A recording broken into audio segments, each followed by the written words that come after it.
Ken Raquel is typical of many young toy collectors. He keeps up with the latest toy trends and collects mainly recent figures. His room is a monument to his love of superheroes and his enthusiasm for the hobby. But even though he collects new toys, it was the old toys he first fell in love with. I actually started haphazardly collecting in 1970 with the Mego action figures. My mother would take me out every Monday to pick up a new action figure, and those were anywhere from Superman to Shazam to some Marvel heroes like Captain America and the Hulk, and they came in boxes, and that's where it all started. And through the years, I would gradually pick up other items similar to that, and then for a period I stopped, and now, since I have a little bit more money, I've gone out and purchased and kept in the original packages a lot of what you see on the walls around here. I have a complete collection up to date of the X-Men, and then I have other collections that I've integrated along with it as well. Ever since my dad brought home a stack of comic books for me when I was a kid, I was really fascinated by all of these heroes that could do more than the average human being. I was always really impressed. And then when I saw these figures that, that were lifted right out of the page, I thought that these are the greatest things in the world. Ken places a high value on variations and tries to collect every one he can find. There are 3 variations of cords on these Weapon X's. There's 2 variations of the Juggernaut. The Forge, one has a brown holster to keep his gun, the other one has a yellow holster.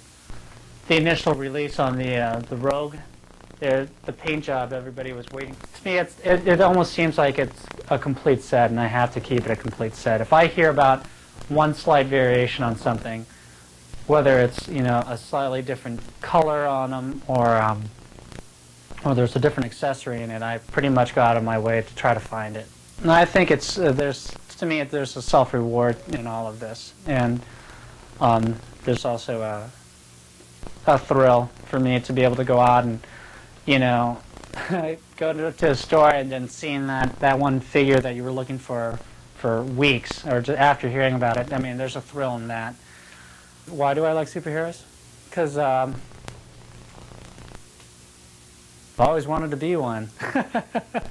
I guess. I don't know. Jim Tudor is one of many thousands of collectors who have made Star Wars toys the most popular action figure collectibles today. He doesn't hesitate to voice his opinions, exhibiting a strong moral sense that may have been inspired by the noble themes of Star Wars. The main thing I collect would be Star Wars. That's my favorite toys of all time, and the main reason I like Star Wars is because I just grew up on it, really. Totally just grew up on Star Wars. I had the toys when I was little. I had, posters. Just that's all I ever thought about. It was just Star Wars, Star Wars, Star Wars.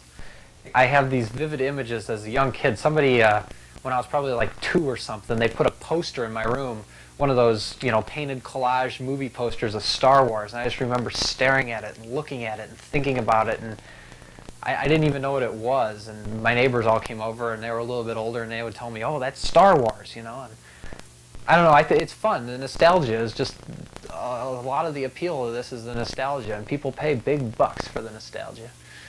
And to me, I remember these things. It's like toys that every neighbor kid had, like the Bionic Man or Stretch Octopus. You stretch this thing. It really doesn't do anything. You just stretch it, a hard plastic head, and then you whack them with it, and kids hit each other with the Stretch Octopus and get hurt. And vivid memories of that.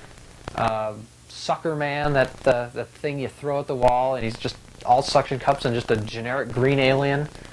Just silly stuff. Welcome Back Kotter action figures. That's like, I think, the cultural equivalent of having a action figure set of home improvement figures these days. I mean, I just don't think it would happen, but back then it did. And to me, it's funny that it did. Unlike Ken, Jim has a very negative view of modern toy variations. A different paint scheme or a different card variation or a weapon variation Only collectors are going to care about that, and collectors are going to go in and spend the money and complain every step of the way and buy them anyway, and the companies know it.